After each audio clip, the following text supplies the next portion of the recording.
कैसर शेख साहब, अभी आप देखें तो जो बात हो रही है बल्दियाती इंतखाबात की, अब आप पर यह तनकीद हो रही है कि आप आम इंतखाबात की तरफ भी नहीं जा रहे। जो बल्दियाती इंतखाबात हो रहे हैं, आप हुकूमत जो है उन बल्दियाती इंतखाबात से भी भाग रही है। तो ये आप समझते हैं कि तासुर दुरुस्त है कि हुकूमत अवॉइड कर रही है इस तरफ जाने से?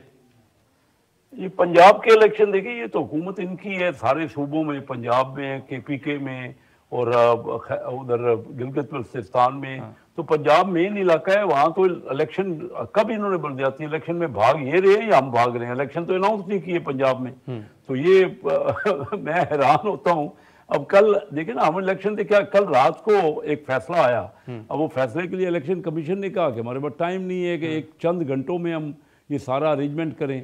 तो हमें तो समझ नहीं आती कि हम कहाँ किस तरह भाग रहे हैं। और पूरा पंजाब का इलेक्शन इन्हीं का है। तो मैं असल में आपकी आवाज़ तो सुन नहीं, कमर दिलशाद साहब ने कुछ कहा, मुझे तो आवाज़ बिल्कुल नहीं आई ना। अच्छा। तो मैं उसका रिस्पॉन्ड नहीं कर सकता। लेकिन मैं आपको बताऊं कि ये हल जो सिर्फ है ना, ये कहेंगे कि इन्होंने लॉन्ग मार्च कर लिए, इन्होंने हर किस्म का एहतजाज, तो क्या उससे इलेक्शन हो गए? इलेक्शन तो टाइम पे होने ना, आइन के मुताबिक होने हैं।